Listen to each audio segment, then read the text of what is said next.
ছিন্নমস্তাকে পুজো করা হচ্ছে তোমার ফাঁড়া, বিপদ আপদ। এই ফাঁড়া কাটানোর জন্য ছিন্নমস্তা। এখানে বলি পুজো আছে, বলি হয়। এই বগলামাকে পুজো করলে তার শত্রু দমন হবেই হবে। তন্ত্রের তো ভালো গুণও আছে, খারাপ গুণও আছে। আচ্ছা, গুরু কি শিষ্যকে শুধু চয়েস করে নাকি শিষ্যও গুরু চয়েস করতে পারে?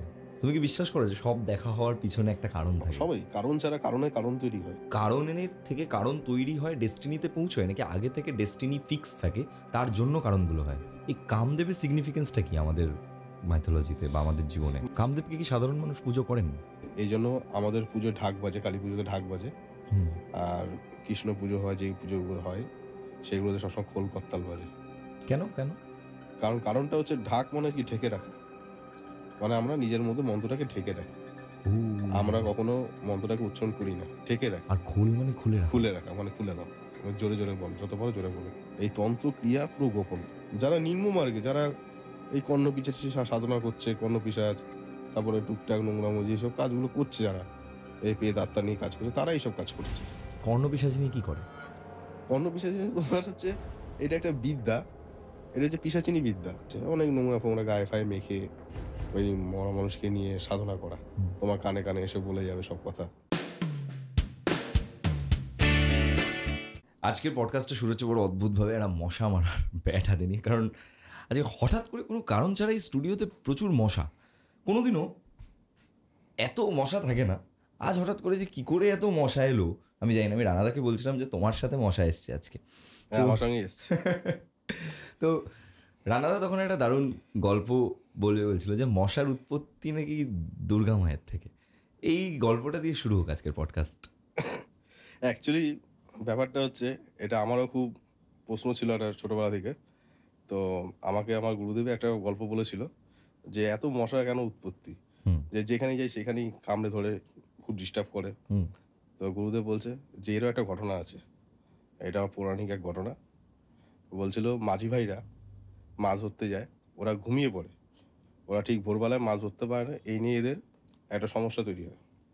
তো তখন থেকে মা দুর্গার কাছে প্রার্থনা করে, আচ্ছা, যে মা আমাদের এরকম অবস্থা, তো তুমি আমাদের কিছু একটা ব্যবস্থা করো যাতে আমরা ঠিকমতো সময় জেগে যাই, যাতে আমাদের কোনো ব্যবসা আর কি লস না খাই। তো যাই হোক, তখন মা বলছে ঠিক আছে চল, আমি একটা প্রাণের একটা সৃষ্টি করে দিচ্ছি, এরাই তোকে জাগিয়ে রাখবে। ঠিক যখনই সন্ধ্যাবেলায় হয় বা ভোরবেলায় হয়, তখন মশার উৎপাতটা বেড়ে যায়। আচ্ছা, তখন এই কামড়ানোতে ওরা জেগে ওঠে। আচ্ছা, তখন থেকেই এই শুরু হয় মশার উৎপত্তি। এটা হচ্ছে একটা শোনা একটা গল্প আর কি, এর আর কতটা সত্যটা সেটা আমি জানি না। মানে কি অদ্ভুত, মানে মশা নিয়ে কোনোদিনও ভেবেই দেখিনি অত ভালোভাবে। বিশেষ করে মশার উৎপত্তি কিভাবে সেটা নিয়ে তো কখনো আরোই ভেবে দেখিনি। এটা প্রাণের সৃষ্টি, ঈশ্বরের দান, ঈশ্বরের দান। আমি একবার পরিচয় করিয়ে দিই। আজকে আমার সঙ্গে রয়েছেন কামাখ্যা সাধক রানা শাস্ত্রী।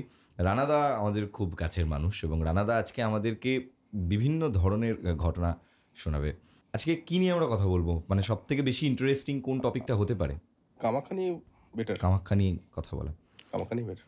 কামাখ্যাকে এই যে দশমহাবিদ্যা বলা হয়, কামাখ্যা মন্দিরে মানুষজন যান, মানুষজন গিয়ে তাদের মনের সমস্ত যে বার্তা সমস্ত কিছু মায়ের কাছে দিয়ে আসেন এবং মায়ের কাছে গিয়ে নিজেদের ভালো থাকা এবং অনেক রকম জিনিসপত্র চান। ইনফ্যাক্ট ওখানে তো প্রচুর ব্ল্যাক ম্যাজিকও, প্রচণ্ড রকমের কাজকর্ম হয়।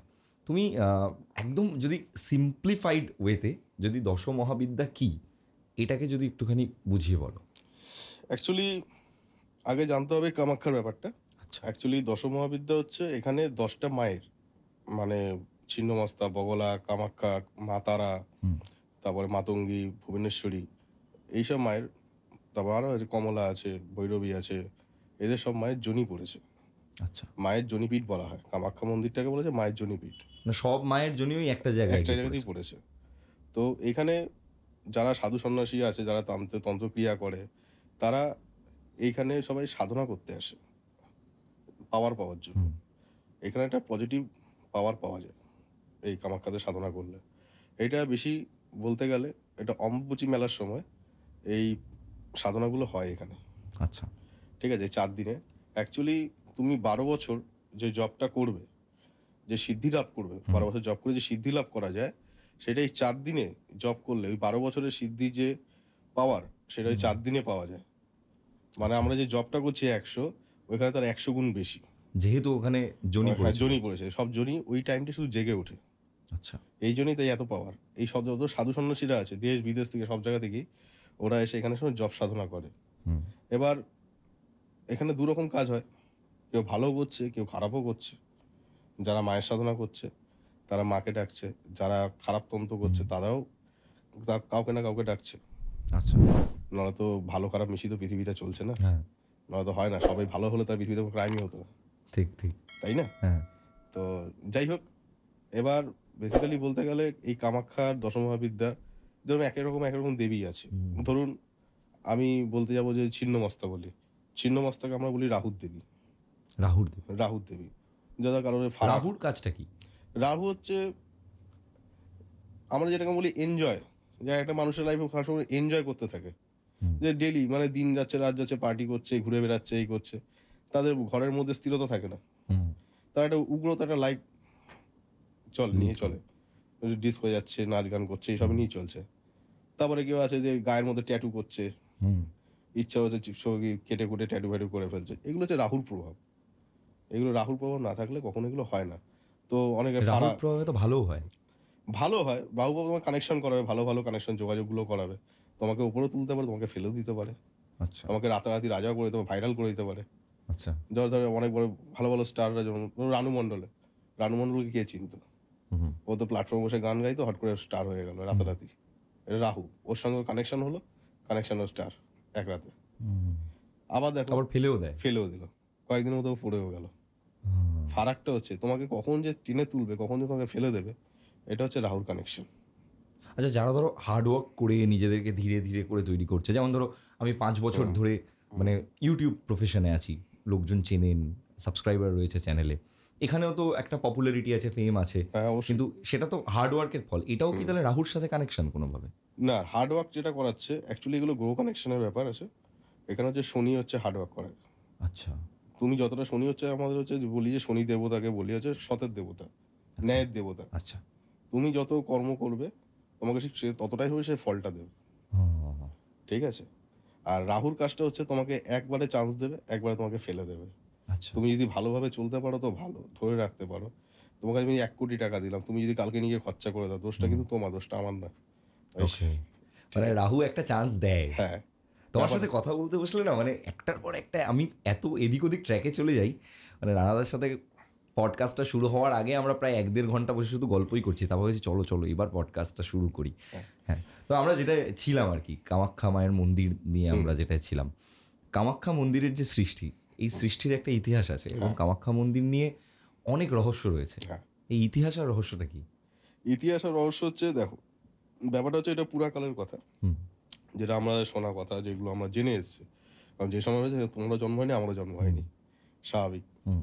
তো যেটা আমি গুরুদেবের কাছে এগুলো শুনে এসেছি, এগুলো হচ্ছে গুরু শিক্ষা। গুরু শিক্ষা না হলে আধ্যাত্মিক জগতে আসা যায় না। বই পড়ে সবকিছু হয় না, তাহলে বই পড়ে সবাই সবকিছু জেনে যেত। ঠিক, ঠিক। এবার ব্যাপারটা হচ্ছে এই কামাখ্যা মন্দিরে যখন শিব সতীকে নিয়ে যখন নৃত্য করছিল, তখন বিষ্ণু যে চক্র দ্বারা যখন তার দেহ খণ্ড বিখণ্ড হয়েছিল, সেই জনিটা পড়েছিল হচ্ছে এই নীল পর্বতে এসে। আচ্ছা। এই মন্দির ছিল কিন্তু আরো উঁচুতে, পাহাড় ছিল আরো উঁচুতে। ওই জনির চাপে ডাবতে ডাবতে ওই পাহাড় ডাবতে শুরু করে জনির ভারে, মায়ের জনির ভারে। তখন দেখছে যে এ তো পাহাড় ধ্বংস হয়ে যাবে, তখন শিব কি করলো, নিচে শুয়ে পড়লো, পড়ে তার নাভি থেকে পদ্ম বের করে ওই মাকে এখানে ধরলো আঁকড়ে। এই জন্য কামাখ্যা মায়ের রূপটা দেখবে, শিবের নাভি থেকে পদ্ম বেরিয়ে আসছে, বেরিয়ে মা কামাখ্যা ওর উপরে বসে আছে, হ্যাঁ। তার নিচে ব্রহ্মা মহেশ্বর যারা সবাই রয়েছে হাত জোর করে। ব্যাপারটা হলো এবার শিব যখন এই মাকে পাওয়ার জন্য যখন তোমার ধ্যানে বসলো, যে মাকে তো বিয়ে করবে, তো বারবার তো রাজি হচ্ছে না যে কি করবে, তখন শিব হচ্ছে ধ্যানে বসলো, ধ্যানে বসে জপ করছে, করেই যাচ্ছে, আর ওর জপকে ভাঙাতেও পারছে না। তখন দেবী তখন করলো কি, কামদেবকে ডাকলো, আচ্ছা। যে তুমি তোমার কামবান প্রয়োগ করে শিবকে তুমি জাগাও। হুম। তখন সে তো রাজি হচ্ছে না, সে ভয়ও পাচ্ছে যে দেবাদেব মহাদেবকে আমি করব। তো তখন সে তার কাম বান মেরে ওই শিবের ধ্যানটাকে ভাঙিয়ে দিল। আচ্ছা। ভাঙিয়ে দেওয়াতে শিব যখনই তাকিয়েছে, ও 3 নয়ন থেকে আগুন বেরিয়ে ভস্ম হয়ে গেছে, কামদেব। কামদেব ভস্ম হয়ে গেছে। আচ্ছা। ঠিক আছে, যেহেতু রাগ, তখন কামদেবের বউ রতি এসে পার্বতীকে ধরেছে যে তুমি যে বললে ওকে এরকম বান মারতে, ও তো বান মারাতে তো ধ্বংস হয়ে গেছে, তো এবার আমার কি হবে? তখন ও শিবকে বলে ওকে আবার নতুন রূপে আবার ওকে নিয়ে আসলো কামদেবকে। তো এবার কামদেবকে বলছে নাও তোমার বর। তো এবার বলছে আমি এই বর নিয়ে কি করবো, যার মধ্যে কোনো কামের কোনো সৃষ্টিই নেই। এই বর নিয়ে তো তাহলে আমাদের কোনো আর কি জগতে কোনো প্রাণের সৃষ্টি হবে না, সবই তো নষ্ট হয়ে যাবে। তখন শিবের কাছে গেল কামদেব, গিয়ে বললো যে তুমি চলে যাও নীল পর্বতে কামাখ্যায়, ওইখানে গিয়ে মায়ের জনি পড়েছে, আচ্ছা, ওই জনিকে তোমার সাধন শক্তি দ্বারা তোমাকে জাগাতে হবে। যদি তুমি জাগাতে পারো তাহলে তোমার কামজোর তুমি পেয়ে যাবে, কাম শক্তি তুমি পেয়ে যাবে। আচ্ছা, তখন সে এখানে সাধনা করে ওই মাকে তখন জাগায়, আচ্ছা, ওই জনিকে জাগ্রত করে। ওই জন্য নাম হয়েছে কামরূপ কামাখ্যা। ওকে। এই জন্য বলে কামরূপটা আলাদা জায়গা, কামাখ্যাটা আলাদা জায়গা, দুটো পাহাড় আলাদা। এই কামদেবের সিগনিফিকেন্সটা কি আমাদের মাইথোলজিতে বা আমাদের জীবনে? মায়ের হয়েছে দেখো, কামদেব হচ্ছে তুমি যদি কামদেবকে কি সাধারণ মানুষ পুজো করেন? না, কেউ পুজো করে না, এটা সাধনা করে, পুজোটা কেউ করে না, সাধনা করে। তুমি যদি ছিন্নমস্তা বা পুজো দেখো, ছিন্নমস্তার নিচেই রয়েছে কামদেব আর রতি, দুজনে একসঙ্গে রয়েছে, আচ্ছা, মায়ের পায়ের নিচে রয়েছে, দেখতে পারো। কামদেবের সাধনা করলে কি পাওয়া যায়? কামদেবের সাধনা করো অনেক কিছু, ধরো যাদের শারীরিক ক্ষমতা অবলম্বন করা বা কেউ কামকে রোধ করা, আচ্ছা, যে যে যার সাধনা যে যার ভাবে করে, যে একটা পার্ট একটা, আচ্ছা, যে যার মতো ইচ্ছা করে সেই যেভাবে ধরে। okay, আমি যদি সাধনা করি, আমি যেটা ভালো বুঝবো যে না এটা আমার করাটা উচিত বা এটা উচিত নয়, সেটা আমি করব। যেটা আমার দরকার নেই সেটা আমি কেন করতে যাবো? এরা তো সবকিছু, তন্ত্রের তো ভালো গুণও আছে, খারাপ গুণও আছে। আমি যদি না জেনে কিছু করতে যাই তাহলে তো ক্ষতি তো আমার হবে, ঠিক, ঠিক, তাই না? কারণ এই এমনই এক জিনিস, এ সহজে নেই। আর এগুলো হচ্ছে গুরুবিদ্যা, এই গুরু ছাড়া এই হ্যাঁ, বিদ্যা। তুমি বারবার গুরুবিদ্যার কথাটা বলো। গুরুর ইম্পর্টেন্স, গুরু থাকা, হ্যাঁ, এই বিষয়টা নিয়ে তুমি কিছু বলো যে তন্ত্র সাধনায় আসার জন্য বা তান্ত্রিক প্র্যাকটিস আসার জন্য গুরুর ইম্পর্টেন্স কতটা বা কেন গুরু দরকার? গুরু ছাড়া পৃথিবীতে কিছুই চলতে পারে না। তুমি যে পড়াশোনা করেছো, তুমি কি গুরু ছাড়া পড়াশোনা করেছো? তাহলে গুরু যদি তোমাকে ভুলভাল পড়ায়, তুমি কিন্তু ভুলভালই শিখবে। আচ্ছা, গুরু কি শিষ্যকে শুধু চয়েস করে নাকি শিষ্যও গুরু চয়েস করতে পারে? এটা যে কানেকশন, আচ্ছা, এই যে তুমি বললে না যে এর সঙ্গে কি কানেকশন, রাহুর গল্প বলছিলে যে কি কানেকশন, এটাও ঠিক মা ঠিক অ্যালট করে দেয় যে এই তোর গুরু হবে। না তোমার সঙ্গে তো আমার আগেও দেখা হতে পারতো, তাহলে এখন কেন দেখা হলো? হ্যাঁ। তাই না? তুমি কি বিশ্বাস করো যে সব দেখা হওয়ার পিছনে একটা কারণ থাকে? সবাই কারণ ছাড়া, কারণে কারণ তৈরি হয়, হ্যাঁ। কারণে কারণ তৈরি হয়, কারণ ছাড়া কোনো কারণ হয় না। ডেস্টিনিতে বিশ্বাস করো যে তুমি এটা লেখা আছে? আমি যদি বলি কারণ ছাড়া, ধরো কেউ যদি কাউকে খুন করে, সে তো একটা কারণ করলো, ওই খুনের পিছনে কি হলো, পুলিশ আসছে, ঝামেলা হচ্ছে, অশান্তি, তার আরেকটা কারণ তৈরি হচ্ছে, তাহলে কারণে কারণ তৈরি হচ্ছে। আচ্ছা, কারণের থেকে কারণ তৈরি হয় ডেস্টিনিতে পৌঁছয় নাকি আগে থেকে ডেস্টিনি ফিক্স থাকে তার জন্য কারণগুলো হয়? এটা হচ্ছে জীবন চক্র, আগেই থেকেই থাকে, আগে থেকে সব সেট? সব সেট। এগুলো যা ঘটবে, মানে তুমি যেটা লিখে নিয়ে এসছো, তোমার সেটা তোমার হবেই পৃথিবীতে, মানে তোমার কপালে যেটা রয়েছে সেটা তোমার ঘটবেই, কেউ রক্ষা করতে পারে না। আর এই যে লেখাটা, হ্যাঁ, যে আমরা বলি কপালে যা নিয়ে এসছি আমরা, এটা কি আগের জন্মের কর্মের ফল হ্যাঁ, অবশ্যই তাই। নাকি এই জন্মের কর্ম? না, এই জন্য কর্ম না। তোমাকে ঈশ্বর যখন তোমাকে পৃথিবীতে পাঠাচ্ছে, তোমাকে ঈশ্বর কিন্তু তোমাকে সবকিছু দিয়ে দিয়েছে। মাথায় ব্রেন দিয়েছে, বুদ্ধি, চোখ দিয়েছে দেখার জন্য, নাক দিয়েছে গন্ধটাকে বোঝার সঠিক না বেঠিক, জিভ দিয়েছে তোমার স্বাদ বোঝার জন্য, কানটা দিয়েছে তুমি খারাপ কথা শুনবে না ভালো কথা শুনবে, তাই তো? এবার তুমি যেটা করছো তুমি নিজের ইচ্ছাতেই করছো। তোমাকে এখন যদি বলো ওকে গিয়ে তুই মেরে আয়, এবার তুমি বিচার করবে কি না করবে সেটা তোমার পার্সোনাল ব্যাপার। এবার কেন মারবো, ও কি দোষ করেছে মারতে যাবো? এবার ঠিক আছে তুই আমাকে টাকা দেবে, ওকে মেরে দিচ্ছি, আচ্ছা তো এরকম। তাহলে ফারাকটা হচ্ছে এটা, তুমি কিভাবে কেটে কাজে লাগাচ্ছ, ভালোতে কাজে লাগাবে না খারাপে কাজে লাগাবে। এবার প্রত্যেক কাজে একটা কর্মফল আছে। আজকে তুমি স্ট্রাগল করেছো বলে আজকে তুমি এই জায়গায় এসছো, আজকে তুমি স্ট্রাগল না করো তুমি কি এই ফলটা কি পেতে? না, ডেফিনেটলি না। তাহলে সব কিছু কর্মের পিছনে ফল আছে, এটা তো লেখাই রয়েছে, তুমি কর্ম করে যাও, ফলের আশা করো না, তাই না? ঠিক, ঠিক। ফল তোমার অটোমেটিক চলে আসবে, তুমি যেরকম কর্ম করবে সেরকম তুমি ফল পাবে। সবাইকে জীবনে কর্ম করতেই হবে, কর্ম ছাড়া কোনো ফল আসে না। তো যাই হোক, কামাখ্যার কথা যেটা তুমি আসা যাক, এই যে দশমহাবিদ্যা, যে 10টা মায়ের যে জনি, এখানে তো মেন আমাদের সবাই কামাখ্যা মাকে পুজো করতেই আমরা সবাই যাই, এই যে কামাখ্যা যে মন্দিরে এই দশমহাবিদ্যা যে আমরা অমাবস্যার সময় যে পুজো দিতে যাই, বা যারা বছরে যাচ্ছে পুজো দিতে, বিভিন্ন টাইমে যায় পুজো দিতে, এখানে ৩ রকম ভাবে চলে পুজো এখানে। ধরো একটা এই মনসা পুজো একটা সময় বড় পুজো হয়, এখানে মেলা বসে কামাখ্যায়। তারপরে এই কামাখ্যা মায়ের বিয়ে আছে সামনে। আচ্ছা, এই ২৭ তারিখে বিয়ে আছে ডিসেম্বরে। বিয়ে হয় কার সাথে, মানে শিবার শিবের সাথে? সঙ্গে। সেখানে যে মায়ের হচ্ছে ভৈরব আছে উমানন্দ। আচ্ছা, ওইটা কামাখ্যা থেকে ঠিক ওইটা পল্টন বাজার বলে একটা জায়গা আছে। এখানে যে তোমার ব্রহ্মপুত্র নদের উপরে, ওই পাহাড়ের উপরে উমানন্দ মায়ের স্বামী। আচ্ছা, তো ওইখানে মায়ের বিয়ের অনুষ্ঠান হয় আচ্ছা। এই টাইমটায় পুষ্যা নক্ষত্রে। এটা পৌষ মাসে পুষ্যা নক্ষত্রে মায়ের বিয়ে হয়। এই ও, রিচুয়ালটা এখানে চলে। ঠিক আছে? আর অম্বুবাচীর সময় তো সেটা সবাই জানে। সবাই এই টাইমে যায়। এখানে মায়ের মন্দির বন্ধ থাকে। সবাই জপ ধ্যান করে। তারপরে মন্দির খুললে পুজো দিয়ে সবাই যে যার মতো বাড়ি ফিরে যায়। ওই সময়টাই নদীর জল লাল হয়ে যায়? না, এটা নদীর জলটা লাল হয়ে দেখো, এগুলো আমি দেখিনি কখনো। আমি অনেকবার গেছি। কোনো নদীর জল লাল হয় না। ওইখানে যে মায়ের যে যোনির যে জলটা হয়, ওইটা লাল হয়ে যায়। আচ্ছা। ওই পাহাড়ের উপরে যে, পাহাড়ের উপর তো কোনো নদী নেই। ওইখানে নিচে নদী তো নিচে। পাহাড়ের উপর তো কোনো নদী নেই। হুম, ওইখান থেকে ঝরনার জল পড়ছে কোথা থেকে, তো ওইখানে দেখছি যে মায়ের যে যোনির যে জলটা, ওইটা লাল হয়ে থাকে। আচ্ছা, ওইটা তুমি দেখলে বুঝতে পারবে না। তুমি যদি কোনো কিছু নিয়ে বোতলের মধ্যে যদি ভরো, তখন তুমি দেখতে পারবে ওই যোনির যে লাল যে রক্ত যে জলটা, ওটা তখন লাল হয়ে থাকে। এবার একেকজনের অল্প লাল থাকে, কখনো বেশি থাকে। যেমন মা তারার যে যোনি যেটা জল আছে, কামাখ্যা যে মা তারার যোনি যেটা আছে, ওটাতে লালটা বেশি দেখা যায়। আচ্ছা, এটা আমার নিজের চোখে দেখা। আচ্ছা, ঠিক আছে? এবার কে কি দেখেছে আমি জানি না। কিন্তু এটা আমার নিজের চোখে দেখা। ঠিক আছে? তো এই যোনির জলগুলো কিন্তু খুব উপকৃত।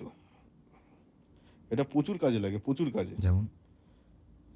ধরো তোমার খুব শরীর খারাপ হচ্ছে, বা কারোর বাচ্চা হচ্ছে না, কোনো অসুবিধা হচ্ছে, ডাক্তার না করে দিচ্ছে যে না হবে না বেবি, হুম, এর এই সমস্যা আছে, এই আছে। তো ওই যোনির জল দেখো, বিশ্বাসে মেলায় বস্তু তর্কে বহুদূর হ্যাঁ, কথাই আছে। হ্যাঁ, তোমাকে মায়ের উপর বিশ্বাস করতেই হবে। কারণ ঈশ্বরের প্রতি বিশ্বাস না রাখলে আমরা চলতেই পারবো না। হুম, হুম, হুম, হুম, হুম, একটা ডাক্তারও যখন অপারেশন করতে যায় তখন হ্যাঁ, ঈশ্বরকে নমস্কার করে যায় যে আমি ঠিক, জানি এই অপারেশনটা সাকসেসফুল পাই। হ্যাঁ, হ্যাঁ, তাই না? ঈশ্বরকে আমরাও ঠিক সেইভাবেই মানি। হুম, বলে না মারলে তাল গাছ আর না হুম, মারলে দুব্ব গাছ। হ্যাঁ, হ্যাঁ, মারলে তেলিয়ে চলো, না মারলে পাড়ি দিয়ে চলে যাও। হ্যাঁ, এটাই তো ঠিক, মেন। ঠিক। তো এই যোনির জলটা তো আমরা ব্যবহার করি। কোনো শরীরে রোগ ভোগ হলে ওই যোনির জলটা খেলে রোগ কমে যায়। আচ্ছা, প্রচুর লোককে আমি দিয়েছি, ভালো হয়েছে। আমার কাছে প্রচুর এরকম ক্লায়েন্ট এসছে আমার কাছে। আমি করেছি মানুষের জন্য। তো যাই হোক, ভালো থাক। হুম, আমি তো কেউ না, যা করাচ্ছে মাই করাচ্ছে। হ্যাঁ, সকলই তোমারই ইচ্ছা, হ্যাঁ, সবই তার ইচ্ছা। সবই তার ইচ্ছা। আমরা কেউ না। আমরা এসছি, কর্মশেষ আমরা চলে যাব। তুমি বলো যে এই দশমহাবিদ্যার যে এই ১০ দেবী, এই প্রত্যেক দেবীর এদের পুজোটা কোন দেবীকে কি কারণে করা হয়? এটা যদি একদম সাধারণ মানুষদের জন্য তুমি একটু বলো। কোন দেবী কিভাবে পুজো করা হয় দেখো, মানে কিভাবে না, মানে কোন দেবীকে, দশমহাবিদ্যার ১০ দেবীকে হুম। মানে কেন পুজো করা হয়? কি পাওয়ার জন্য? সাধারণ মানুষরা যখন দেখো পুজো ধরো করে। আমি তোমাকে বলি, ধরো বগলা মায়ের মন্দির আছে। হুম, বগলার জন্য বগলাটা নিয়ে বলছি। ধরো শত্রুর দেবী হুম, বা শত্রু নাশ। ধরো তোমার প্রচুর শত্রু। হুম, শত্রুকে নাশ করতে হবে। বা আচ্ছা, তুমি মাঙ্গলিক, যেটা বলি যে মাঙ্গলিক দোষ, যেটা বলি হুম, হুম, মাঙ্গলিক মানে মঙ্গলের বা বিয়ে হচ্ছে না বাধা। হ্যাঁ, এই জন্য তোমার বগলা মাকে পুজো করতে হয়। আচ্ছা, শত্রুকে দমন করার জন্য বগলা। ঠিক আছে? এই বগলা মাকে পুজো করলে তার শত্রু দমন হবেই হবে। আচ্ছা, ঠিক আছে? যেরকম তোমার ধরো ছিন্নমস্তা। হ্যাঁ, ছিন্নমস্তাকে পুজো করা হচ্ছে তোমার ফাঁড়া, বিপদ আপদ। এই ফাঁড়া কাটানোর জন্য ছিন্নমস্তা। এখানে বলি পুজো আছে, বলি হয়। ঠিক আছে? এটাকে বলা হয় তামসিক। তামসিক মতে পুজো করা হয় বলি পুজোটাকে। আচ্ছা, আর যেটা তোমরা ফুলচন্দন দিয়ে পুজো করো সেটা হচ্ছে তোমার রাজসিক পুজো। আচ্ছা, আর যেটা আমরা করি, যেটা মনে মনে গোপনে রেখে যে পুজোটা করি, সেটা সাত্ত্বিক মতে পুজো। মানে আমরা উচ্চারণটা করি না। আচ্ছা, ঠিক আছে? এইজন্য আমাদের পুজোয় ঢাক বাজে, কালী পুজোতে ঢাক বাজে। হুম, আর কৃষ্ণ পুজো হয়, যেই পুজোগুলো হয় সেগুলোতে সবসময় খোল করতাল বাজে। কেন, কেন? কারণটা হচ্ছে ঢাক মানে কি ঢেকে রাখা। মানে আমরা নিজের মধ্যে মন্ত্রটাকে ঢেকে রাখি। ও, আমরা কখনো মন্ত্রটাকে উচ্চারণ করি না। ঢেকে রাখি। আর খোল মানে খুলে রাখা? খুলে রাখা মানে খুলে দাও। জোরে, জোরে বলো। যত পারো জোরে বলো। এই ফারাকটা হচ্ছে এইটা। আচ্ছা, ঠিক আছে? এগুলো হচ্ছে গোপন।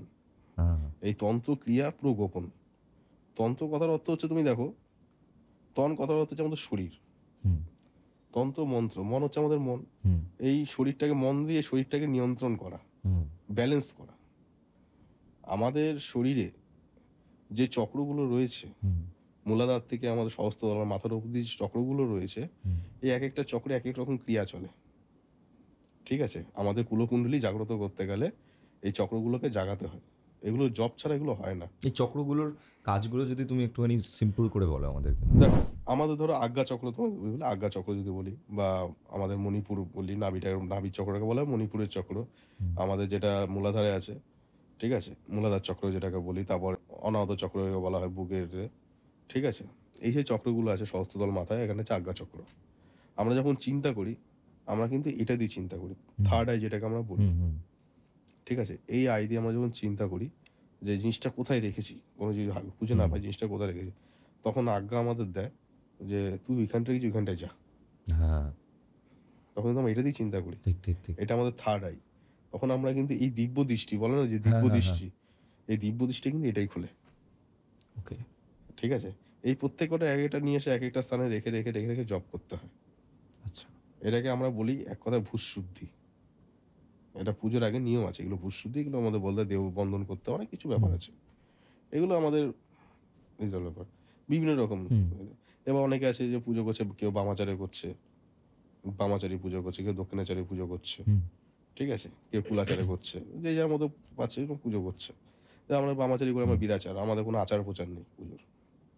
আমরা যেখানেই খাবো সেখানেই সব কিছু করছি, এক হাতে খেতে খেতে এক হাতে পুজো করছি। এটা বামদেব করতো, নিজেও খাচ্ছে, মাকেও খাওয়াচ্ছে, মা আমি খাই। বামাচার মানে কি, যে তুমিও দেবতা আমিও দেবতা, তোমার মধ্যে আমার কোনো ফারাক নেই, মানে কানেকশন এক। মা ছেলের মধ্যে কোনো ফারাক হতে পারে না। তুমি তোমার মাও, তুমি যদি কষ্ট পাও তোমার মাই কাঁদবে, কিন্তু ঠাকুরের মূর্তি কিন্তু কাঁদবে না। ঠিক। তাই তো? তুমি যদি কষ্ট পাও তোমার মাই কিন্তু তোমার আগে যাবে যে আমার ছেলের কোথায় কি হয়েছে না হয়েছে। আবার তোমার মায়ের যদি কিছু, তুমি কিন্তু দৌড়ে যাবে। তাহলে এর মধ্যে কোনো ফারাক নেই, মা ছেলের সম্পর্ক। এটাই হচ্ছে বামাচারী। বামাচারী আমাদের যে বিরাচারে এইভাবেই পুজো হয়। আচ্ছা। আর রামকৃষ্ণদেব যেটা পুজো করতে, যে কুলাচার নিয়মে। ওটা কিরকম? ওইটা রামকৃষ্ণ যারা কুলাচার যারা পুজো করে তারাই বলতে পারবে। এটা আমাদের মধ্যে পড়ে না, যে আমি জানি না। আচ্ছা, ঠিক আছে? এই এক একটা নিয়মে এক রকম পুজো হয়। কালী পুজো কেন হয়? এই আমরা কালী পুজো করি, একদম জেনারেল মতে আমরা যে কালী পুজো করি, কিন্তু কালীর তো এত রূপ। হ্যাঁ, কালী তো প্রচুর রূপ। কালী পুজো আমরা স্পেসিফিক কেন করি? দেখো, আমরা কালী পুজো করছি, কেউ শিব পুজো পুজো করছে, কালী পুজো করছি। আমাদের জানতে হবে যে কাল, এই কালটাকে ধারণ করা, কালকে ধারণ করেছে কিন্তু কালী, মহাকালী রূপে। মানে কি, মহাকাল থেকে কালটাকে ধারণ করেছে কালী। এই কালী মানে আমাদের যত খারাপ জিনিসপত্র, নেগেটিভ জিনিস কাটার জন্য এই কালী পুজোকে আমরা করি। এই জন্য অমাবস্যাতে এই মা কালীর পূজা, যেহেতু মা কালী কালো রূপিণী বলেই আমরা, এই জন্য অমাবস্যাতে কিন্তু কালী মায়ের পুজোটা হয়। অন্য সময় কিন্তু পূর্ণিমাতে কিন্তু হয় না পুজো। ঠিক আছে? এবার কালীদের যে যেরকম ভাবে পারে, কেউ দক্ষিণা কালী পুজো করছে, কেউ শ্যামা কালী করছে, কেউ মা তারা পুজো করছে। যার যেরকম আদেশ, যার যেরকম বিধান আছে, সে সেভাবে পুজো করছে। এটা পুরোটাই আলাদা, যে যার মতো। এক একজনের কালীর এক একজনের সাধনা, সেইভাবে সব সাধনা করছে যারা যারা করছে। ঠিক আছে? কেউ ছিন্নমস্তা সাধনা করছে, কেউ বগলার করছে, কেউ কামাক্ষার করছে, কেউ তারামার করছে। সবই কালী সাধনা, সব সাধনা, কিন্তু পার্টগুলো আলাদা। আমি একটা ঘটনা শেয়ার করি তোমার সাথে। মানে যত ধীরে ধীরে বয়স বেড়েছে, কালী সম্পর্কে, কালী নিয়ে আমার খুব একটা মানে কখনো সেরকম ইন্টারাকশন বা জ্ঞান, নলেজ, ভাস্ট চ্যাপ্টার, কিন্তু একদম লেম্যানস পার্সপেক্টিভ থেকে আমার ছিল না। আমরা ছোটোবেলা থেকে বাড়িতে গোপাল পুজো হয়, তো আমরা গোপালই একদম সবসময় পুজো দিয়ে আসি প্রত্যেক দিন। আমার জীবনের একটা খুব মানে ভয়ঙ্কর ঘটনার পর আমি লিটারালি মানে কালীঘাট মন্দিরের প্রতি আমার একটা অদ্ভুত ভরসা হয়েছে। আমি সেবার একটা প্রোগ্রাম করতে যাচ্ছিলাম, এটা পসিবলি 2019-এর সময়ের কথা। তখন বর্ষাকালে স্কুটি নিয়ে যাচ্ছি, আমার বন্ধু চালাচ্ছে, আমি পেছনে কাহনটা নিয়ে বসে আছি। তখন আমি ট্রিঙ্কাস বলে একটা পাব ছিল, সেই পাবটায় শো করতাম, এবং then I was very struggling for my career, কিছু একটা করতে হবে। তো আমি যাচ্ছি স্কুটির পেছনে বসে, বৃষ্টি হচ্ছে, ঠিক কালীঘাটের মন্দিরের সামনে যে ট্রাম লাইনটা রয়েছে, সব গাড়িগুলো যাচ্ছে, আমাদের স্কুটির চাকাটা ট্রাম লাইনে পড়ে যায়। আচ্ছা। পড়ার পর না পুরো আমার 3টে ব্লিঙ্ক মনে আছে। একটা ব্লিঙ্ক আমি বুঝতে পারছি আমি পড়ে যাচ্ছি, একটা ব্লিঙ্ক আমার মনে আছে আমি আছাড় খেয়েছি একটা জোরে, থার্ড ব্লিঙ্কটাতে আমি যখন এরকম মানে হ্যাঁচড়া খেতে খেতে যাচ্ছি, তাকিয়েছি, আমি এরকম উপর দিকে দেখছি যে আমার উপরে কিছু একটা বড় কিছু দাঁড়িয়ে আছে, আর আমি এরকম করে শুয়ে রয়েছি, ঠিক এরকমভাবে শুয়ে রয়েছি, একদম উপর হয়ে। এবার আমি এরকম মাথাটা ঘুরিয়ে দেখছি, আমি একটা বাসের নিচে ঢুকে গিয়ে এরকম করে শুয়ে আছি। আর আমি জাস্ট পিছন ঘুরে যখন তাকিয়েছি, দেখছি পিছনে আরেকটা মানে গাড়ি দাঁড়িয়ে রয়েছে। আর সেই সময় না আমার ব্রেন, ওই মুহূর্তটা হয়তো কয়েক সেকেন্ডের ছিল, কিন্তু আমার ব্রেন ওই টাইমটায় এমন কাজ করেছে, মানে আমার ব্রেন না আমাকে দিকে একা একা সাজেশন দিচ্ছে যে চুপচাপ শুয়ে থাক, তুই উঠিস না, তুই উঠলে তোর মাথায় লাগবে, তুই যদি ওঠার চেষ্টা করিস তাহলে এখানে বিশাল বড় অঘটন ঘটবে। দেন ওই বাসটা কিন্তু চলছিল, আমি এরকমভাবে ঢুকেছি বাসটার নিচে। দেন খানিকক্ষণ বাদে থেকে আমাকে হ্যাঁচকা টান মেরে বের করলো কয়েকজন। ওখানে লোকজন কেঁদে ফেলেছে, মানে দেখে ভেবেছে যে মরে গেছি আমি, এবং আমার সাথে একজন ছিল। অদ্ভুতভাবে বেরোনোর পর আমাদের পুরো বডিতে কোনো চোট, কোনো স্ক্র্যাচ ছিল না, শুধু মাথায় ছোট্ট একটা এইটুকুনি, মানে কি বলবো, মানে এই আঙুলটার এই নোকটার সমান, নোকটারও হাফ একটা ছোট্ট স্ক্র্যাচ ছিল। আই ওয়াজ অ্যাস্টনিশ, যেটা কী করে সম্ভব। আর ওই যে ছোট্ট স্ক্র্যাচটা, লোকজন আসছে, জল দিচ্ছে, আর আমার তখন না মানে এত সাহস আমার মধ্যে কোত্থেকে এসছে আমি জানি না। লোকজন বলছে যে মায়ের জন্য বেঁচে গেছো, মায়ের জন্য বেঁচে গেছো। এবং তারপর আমি দেখছি যে আমি ঠিক কালীঘাট মন্দিরের বাইরেটাতে রয়েছি। অ্যান্ড দ্যাট ডে আমি না জীবনে অনেক কিছু রিয়েলাইজ করি, মানে আমি খুব ফ্রাস্ট্রেটেড ছিলাম সেই সময়টায় যে আমি কী করছি জীবনে। তো আমি না তখন দেখি এত লোক চলে এসছে, অনেকে কেঁদে ফেলেছে, দেখে ভেবেছে মরে গেছি। তখন আমার মনে হচ্ছে যে এই লোকগুলো কে, এটা তো আমার কেউ না, এরা এসে আমায় বাঁচালো। এই যে আমি এখান থেকে এখন চলে যাচ্ছি, আবার আমি গিয়ে শো করেছি আবার মায়ের মন্দিরের সামনে, আমি এভাবে বেঁচে গেলাম। এত বড় একটা অ্যাক্সিডেন্টের পর আমার গোটা গায়ে কোনো কিছু নেই, ওটাই তো মায়ের খেলা। মানে আমার এখনও বলতে গেলে গায়ে কাটা দিচ্ছে। কালীঘাট মন্দিরে আমি যতবার পুজো দিয়েছি, আমি দেখেছি আমার সাথে পুজো দেওয়ার পরপরই একটা কিছু খারাপ হয়। আর খারাপ হওয়ার পর দেখি যে আমার সাথে এমন কিছু ভালো হয়, তখন আমি না মিলিয়ে দেখি যে ভাগ্যিস আমার সাথে খারাপটা হয়েছিল। দেখো, তুমি একটু আগে আমাকে বললে না যে কেন করে মানুষ হয়ে যায়, দেখো তুমি বলে এই তোমার ব্রেন হট করে এখানে কাজ করেছে, এই মাত্র বললে যে আমি হট করে ব্রেন বলে যে এখান থেকে চলে আয়, এখানে এই করিস না। দেখো, এই ব্রেনটা কিন্তু ঈশ্বরই কিন্তু পাঠিয়েছে মানুষকে, সবকিছু কিন্তু মানুষকে দেয়। যখন তোমার কোনো বিপদ আসবে না, তোমাকে তার আগে কিন্তু অ্যালার্ট করে, 2-3 বার অ্যালার্ট আসবে। ধরো কেউ খুব গাড়ি জোরে চালিয়ে যাচ্ছে, যারা অ্যাক্সিডেন্ট করে মারা যাচ্ছে, ঠিক আছে, তার আগেও কিন্তু তাদের কিন্তু কিছু না কিছু হয়, তারা কিন্তু মানে না, না মানলে কিন্তু তারপরে গিয়ে তার বিপদটা ঘটে যায়, ঠিক আছে। এই সব কিছুই হচ্ছে কিন্তু এই কালের নিয়মে। পৃথিবীতে আসবে, মানুষ মরবে, আবার জন্ম নেবে, আবার তার কর্ম করবে, এইভাবেই চক্রব্যূহ, যেমন পৃথিবী যেরকম ঘুরছে, মানুষের জীবন সব চক্রব্যূহ। আর কাল যতদিন আছে কালিও ততদিন থাকবে। এরা সৃষ্টিকর্তা, এর উপরে কোনো কিছু নেই, এরাই সব, পৃথিবীতে এরাই সব, এর উপরে কোনো কিছু হতে পারে না, ঠিক আছে সব। আর যেগুলো দেখো, তুমি যে বলছো যে আগের জন্মের ফল বা এইগুলো, তাও তুমি এই জন্মে যে খারাপ কাজগুলো করছো বা ভালো করছো, ভালো আছে মন্দও আছে, সব কিছু নিয়ে কিন্তু জীবন। তুমি যে সব কিছু ভালো করছো, তাহলে খারাপটা তাহলে কে করছে, ঠিক তাই না? তো ভালো খারাপ মিশিয়ে কিন্তু জীবন। তো তো তোমার ভালো যেরকম বিচার হবে, খারাপটাও তো তোমার বিচার হবে, তাই না? একদল মানুষ আছে যারা খারাপ করতে ভালোবাসে, যারা খারাপ করতে চায়, লোকের টাকা ছিনতাই করা, টাকা মারা, মার্ডার করা, বিভিন্ন রকমভাবে মানুষ খারাপ করতে পারে। এরা এরকম কেন হয়, মানে হোয়াই? ঈশ্বর তো সবাইকে, এই যে কর্মফল, তুমি ধরো আমার একটা কথা, ধরো তুমি খুব ভালো কাজ করেছো, তোমাকে যখন তোমাকে ধর্মরাজ যখন মানে যমরাজ যখন তোমাকে ইয়ে করছে যে তোমার ভালো কাজ 70%, 30% হচ্ছে তোমার খারাপ কাজ, ঠিক আছে, বিচার করলো, বিচার করে যে তুই যে 30% যে খারাপ কাজ করে এসেছিস, এর ফল তো তোকে ভোগ করতে হবে, কর্মফল তো ভোগ করতেই হবে। মানুষ কি ভাবছে যে আমার এই সশরীরে আমি আছি, আমি সব, আমি তোমাকে ব্যঙ্গ করছি, তোমাকে ভালোবাসছি, তোমাকে গালমন্দ করছি, তোমার জন্য কষ্ট পাচ্ছি, সবকিছুই করছি, মানুষ শরীর থাকলে যেটা হয় আর কি, এটা সবারই হয়, তোমার আমার ক্ষেত্রে সবারই হয় জিনিসটা। কিন্তু মানুষ এটাই ভুলে যায় যে আমাকেও মরতে হবে। যারা খারাপ কাজ করছে, মহাভারতের লাস্টে ছিল না যে যুধিষ্ঠির বলেছিল যে হচ্ছে মৃত্যুর কথা, সারস যখন জিজ্ঞাসা করেছিল, যে ভাবছে যে আমরা যে সারাজীবন অমর থাকবো, এরা খারাপ যারা করছে, এরা ভাবে আমাদের মৃত্যু নেই, মানুষ নিজের মৃত্যুর কথা ভাবে না, এই জন্য মানুষকে এরা মারতে পারে। মানে এরা কি স্পেসিফিক কোনো খারাপ কিছুর দ্বারা ড্রিভেন, যার জন্য এই ধরনের কাজ করছে? গ্রহচক্র, এটা গ্রহচক্র, এটা পুরোটাই গ্রহচক্র। কারণ গ্রহের বাইরে তো আমরা কেউ নেই, আমরা তো এর মধ্যেই বসবাস করছি, ভালো প্রভাব খাওয়া। দেখো, তাহলে গ্রহ আর ঈশ্বরের মধ্যে ফারাক কোথায়?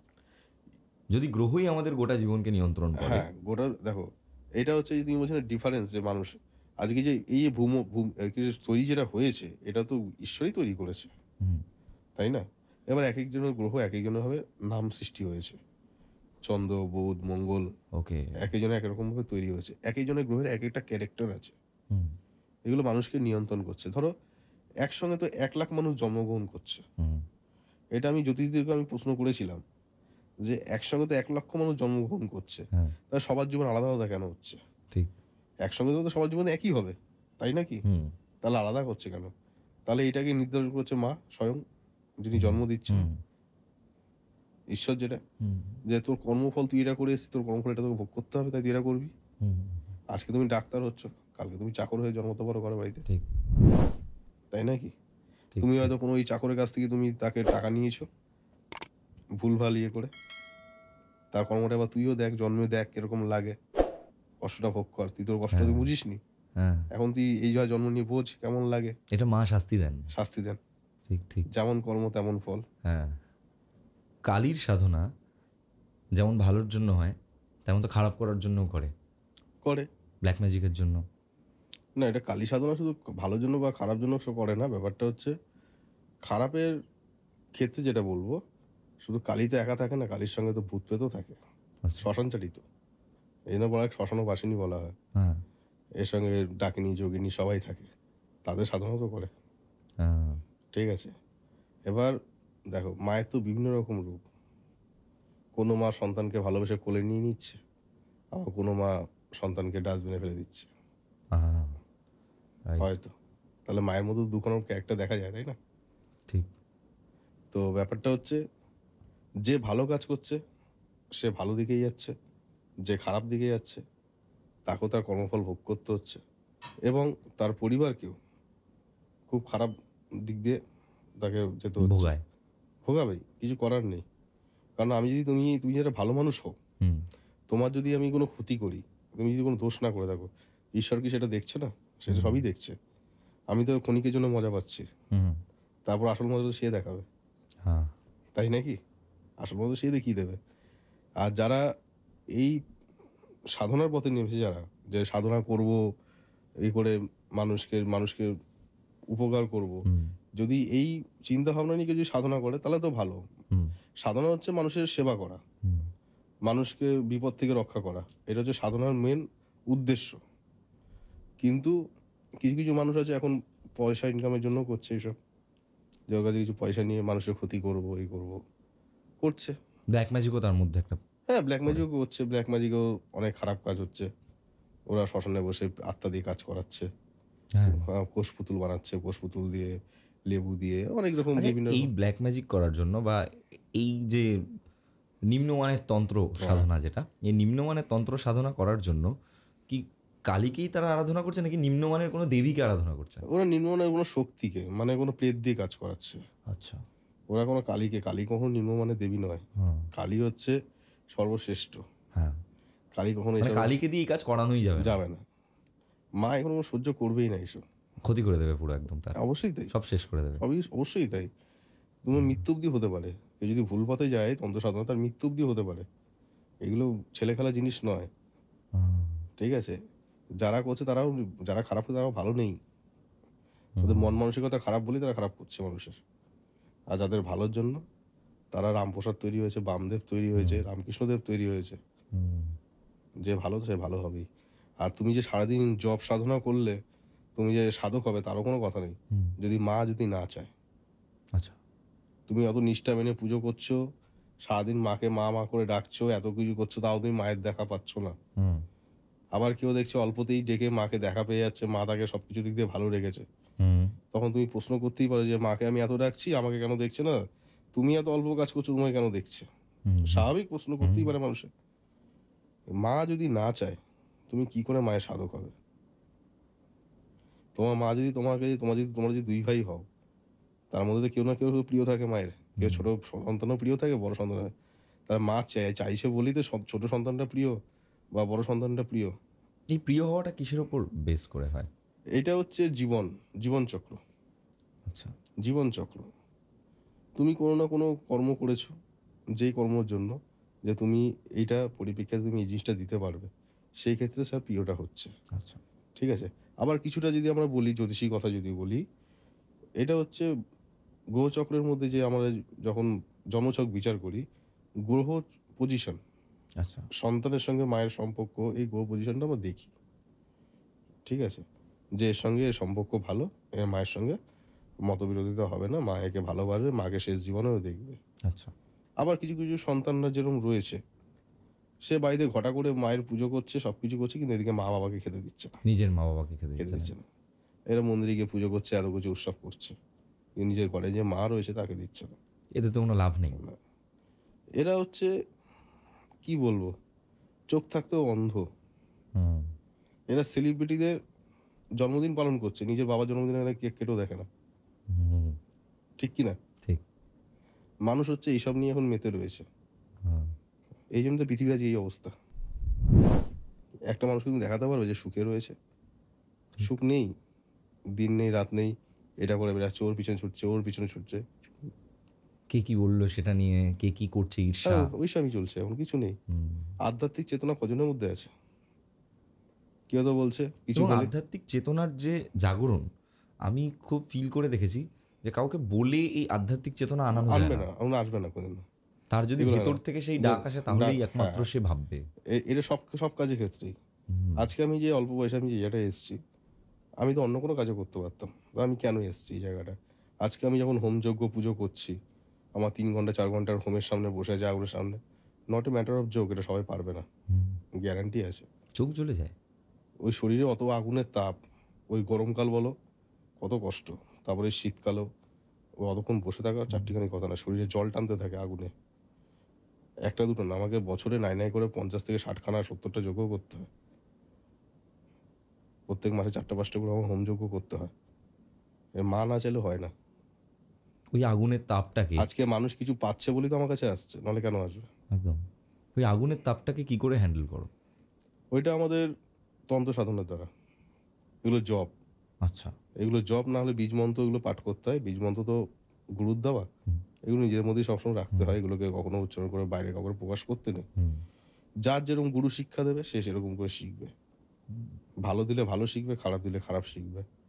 গুরু ইম্পর্টেন্ট। গুরু ইম্পর্টেন্ট। গুরু ব্রহ্মা, গুরু বিষ্ণু, হ্যাঁ। গুরুদেব মহেশ্বর, গুরু সাক্ষাৎ পরব্রহ্ম তস্মাৎ শ্রী গুরুবে মায়ের নমঃ। দেখা পাওয়া যায়। হ্যাঁ, অবশ্যই পাওয়া যায়।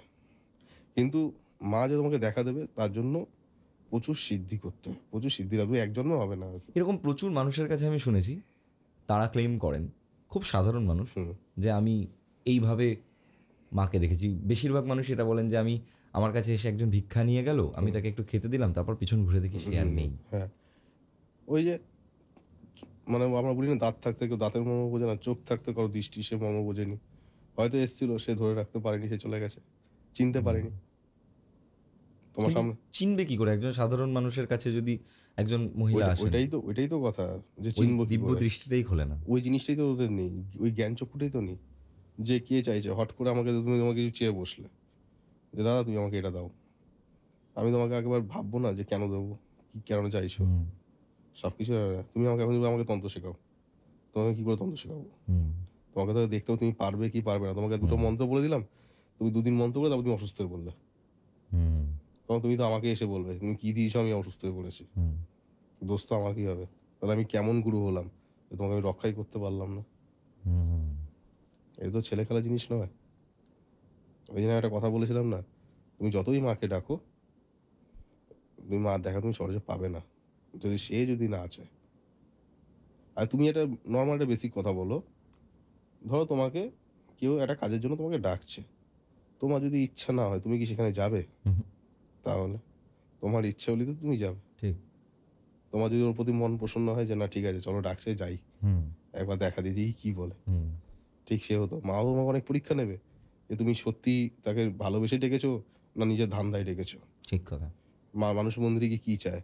মা আমায় এটা দাও, ওইটা দাও, হ্যান দাও, ত্যান দাও। লাস্টে কেউ ১১ টাকা দক্ষিণা দেয়, কেউ ১০ টাকা দক্ষিণা দেয়। যে যা পারে দেয়। এটা তার ব্যক্তিগত ব্যাপার। হুম। কিন্তু কেউ তো কখনো নিজের মাকে বলে না গিয়ে, "মা আমাকে তুমি আশীর্বাদ করো, আমি যেন ভালো থাকি।" কেউ না কিছু চাইতেই যায়। মা না দিলে আমিও দেখব না। কিছু, কিছু মানুষের এই মেন্টালিটি চলে এসছে। তাই না? আবার কিছু কিছু ক্ষেত্রে অনেকে এরকম অনেক এখন মন্দির নিয়ে অনেকে অনেক উল্টো পাল্টা কথাবার্তা বলছে, যেগুলো শুনছি আমরা সোশ্যাল মিডিয়াতে, এখন সব কিছুই শোনা যায় হুম যে মন্দিরে ব্যবসা হচ্ছে, টাকা নিয়ে হ্যান করছে, ত্যান করছে, এই করছে, এই করছে। দেখো, কিছু হচ্ছে বলে তো কিছু ঘটছে, এই জিনিসগুলো না ঘটছে বলেই তো এইসব কথাগুলো হচ্ছে হুম মার্কেটে। তো দেখো, আজকে যদি তুমি কোনো মায়ের মন্দিরে তুমি ধরো 100 টাকা দক্ষিণা দেবে, তোমার সেটা কিন্তু মায়ের ভোগের কাজে বা মায়ের কোনো কাজেই লাগানো হচ্ছে, ঠিক আছে? কারণ একটা সংস্থা যদি করতে যাও, তোমাকে সেখানে তো টাকা তো তোমার দরকার। হুম বা সংস্থা তোমার করবে কি? মানুষের কাছ থেকে নিয়েই তো মায়ের সেবায়, হুম তাই না? মা তো এটাও দেখছে কে 1 টাকা দিচ্ছে, কে 10 টাকা দিচ্ছে। সে তো বড় সিসি ক্যামেরা, হ্যাঁ সে তো তার ইয়েতে সবে ধরা পড়ছে। তুমি যা কর্মক্রিয়া করছো তোমার সবই তো ধরা পড়ছে ওর মধ্যে, ওর বাইরে তো কিছু নেই। আবার এমনও অনেক লোক আছে যাদেরকে দেখেছি যে বড় লোক, প্রচুর টাকা দিচ্ছে, কিন্তু আসলে রিয়েল লাইফে খুব খারাপ খারাপ কাজ করে যাচ্ছে। হ্যাঁ, করছে। বলা নেই যে ঘুষ ঘুষ, পুলিশকে ঘুষ দিচ্ছে, হুম পুলিশ ঘুষ খাচ্ছে। আবার কোনো পুলিশ আছে যে সৎভাবে কাজ করে যাচ্ছে হুম সমাজের জন্য, হুম হচ্ছে তো। হুম এবার যারা বড় বড় টাকা দিয়ে কাজ করাচ্ছে, তারা মানুষের সমাজের চোখে ভালো সাজছে, হুম এই যে। কিন্তু নিজের কাছে, আমার প্রশ্ন হচ্ছে এটা, যে নিজের কাছে, নিজের কাছে কি সাহায্য?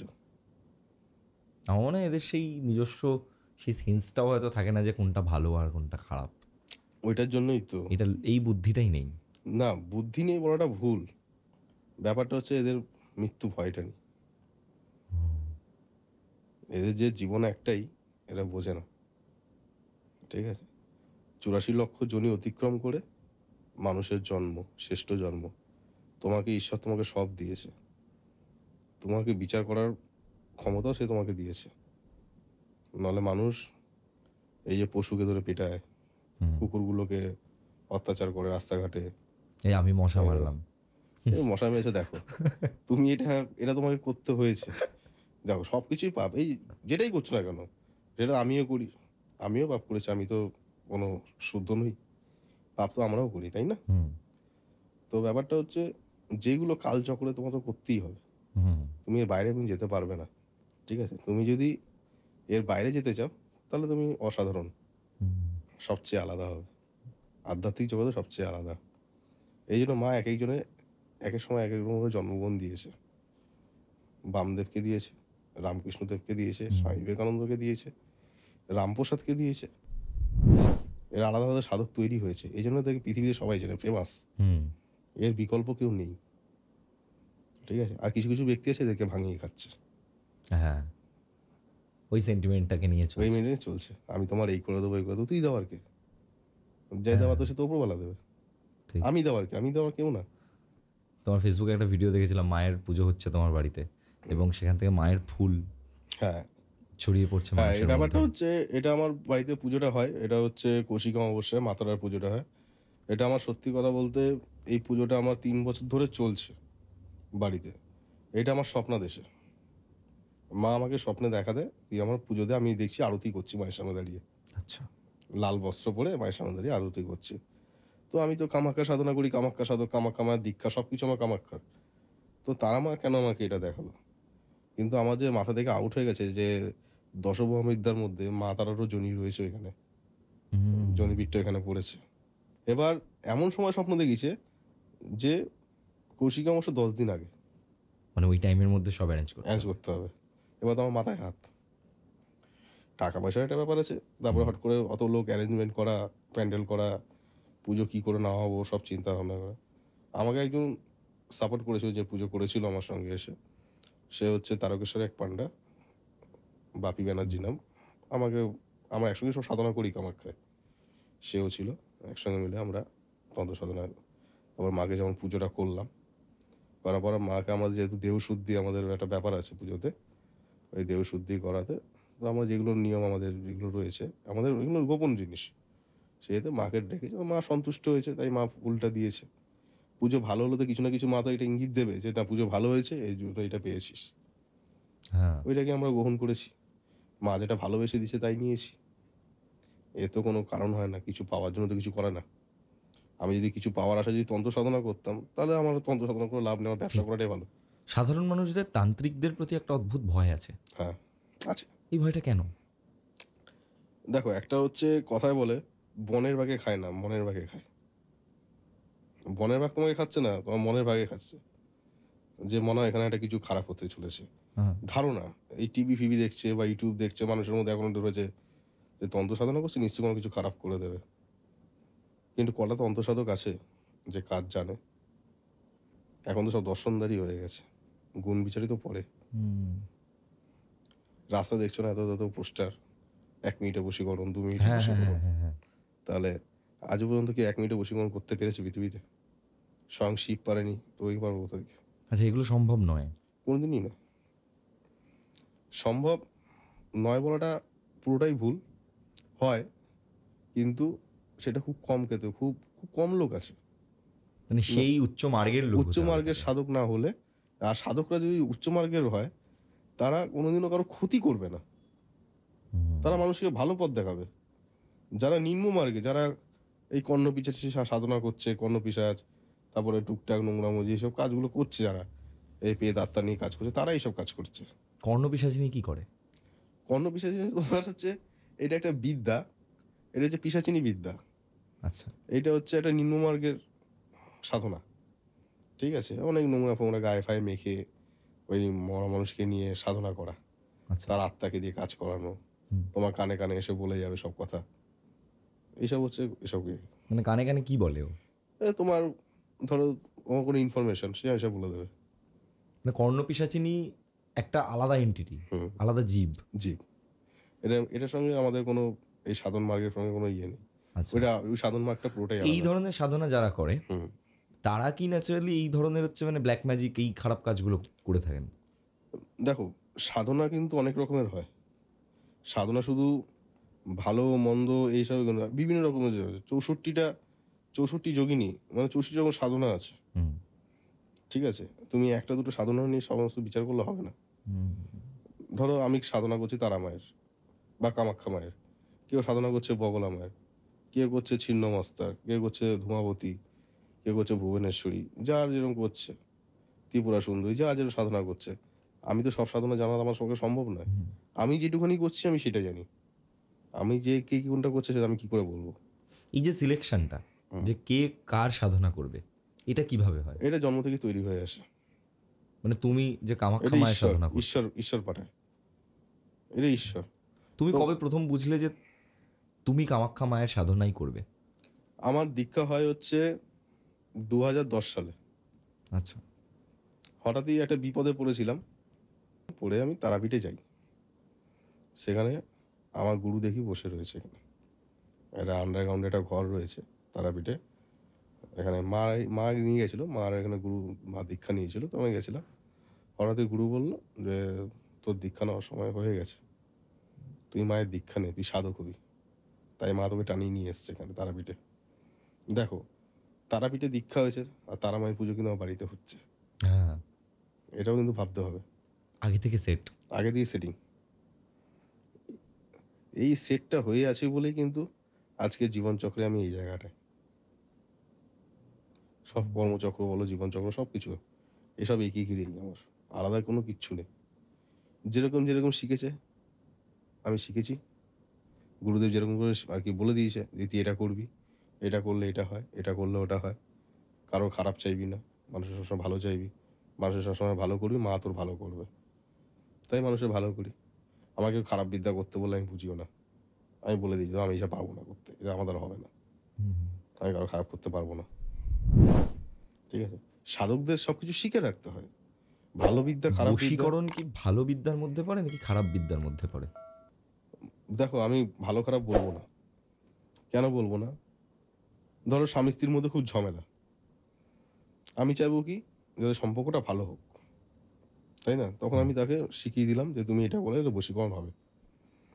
তাহলে এটা আমি ভালো কাজে ব্যবহার করলাম। হুম। এবার আমি কোনো একটা মেয়েকে বললাম, "তোকে বশীকরণ শিখিয়ে দিলাম। তুই বিভিন্ন ছেলেদের সঙ্গে তুই ব্যবহার করবি।" তো মেয়েটা কি করলো? ছেলেদের সঙ্গে গিয়ে মিশে তাদেরকে বিভিন্ন টাকা পয়সা যা আছে লুটে নিচ্ছে। তাহলে এটা খারাপ কাজে ব্যবহার করা হলো। তাহলে এটা তো ভালো খারাপ তো আমি বলবো না। যে যে যেভাবে যেমন ভাবে। ব্যবহার করবে সে সেরকম সেটাই হবে। আহ, ভালো গুণ, খারাপ গুণ এই যে আমি বলে দিলাম যে যেভাবে নেয় জিনিসটাকে। ওকে। এটা একটা বিদ্যা। এটা যে বিদ্যা।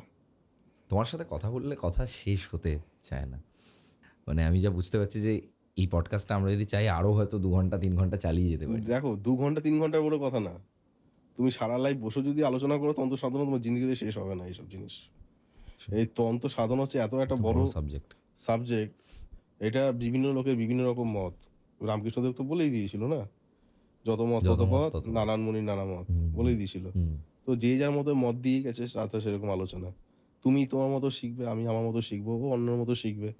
যার গুরু যার কাছে যেরকম সে সেরকম ভাবে শিখবে। এটা পুরোটাই গুরুমুখী বিদ্যা। এটা তুমি পড়াশোনা করে তোমার মাথা ঠুকলে তোমার কিচ্ছু হবে না। যদি গুরু না তোমাকে চায়, যদি মা না চায়, তুমি তন্ত্র সাধনা তুমি কোনোদিনই আসতে পারবে না।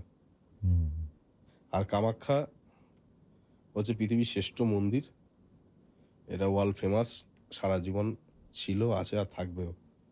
আর দশমহাবিদ্যা, এই 10টা মায়ের জনি এই একসঙ্গে যখন জেগে ওঠে অম্বুবাচী টাইমে, এইসব যারা সাধকরা আছে, তান্ত্রিকরা আছে, সবাই যায় তার নিজের জপ সাধনা সিদ্ধি করার জন্য।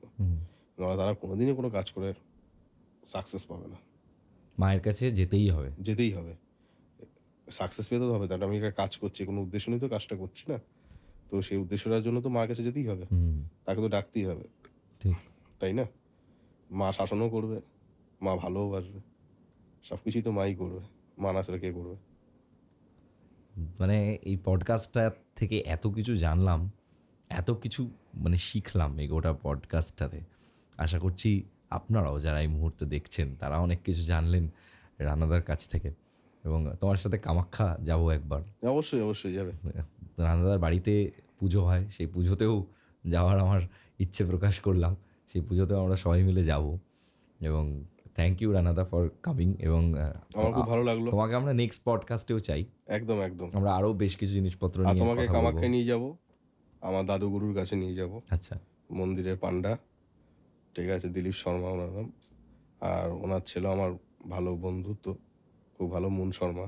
আচ্ছা, মন্দিরের পান্ডা খুব ভালো, ওনারা খুবই ভালো মানুষ, যে মানুষকে কীভাবে পথে আনতে হয়, যে মানুষকে ভালো দিকটা এরা খুব ভালোভাবে সাজেস্ট করে, খুব ভালো মানুষ।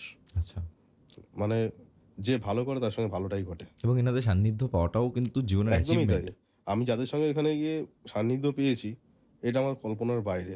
একজন বলছিলাম যে লক্কর বাবা আছে, লক্কর বাবার বয়স হচ্ছে, বর্তমান বয়স এখন 138 থেকে 139 বছর বয়স। তাহলে সে, হ্যাঁ, এটা সাধনার জোরেই তার হয়েছে। এবং তিনি এখনো রয়েছেন কামাখ্যাতে। কামাখ্যাতে উনি সবসময় থাকেন না, উনি অম্বুবাচী টাইমের সময়, মেলার সময় আসেন, মানুষ ওনাকে দেখতে পান। হ্যাঁ, তুমি কে, তোমাকেও দেখাবো। এবার আমার ওয়াইফকেও নিয়ে গেছিলাম, সবাইকে নিয়ে গেছে, সবাইকে দেখিয়েছি, দর্শন করি। শারীরিক কন্ডিশন কেমন?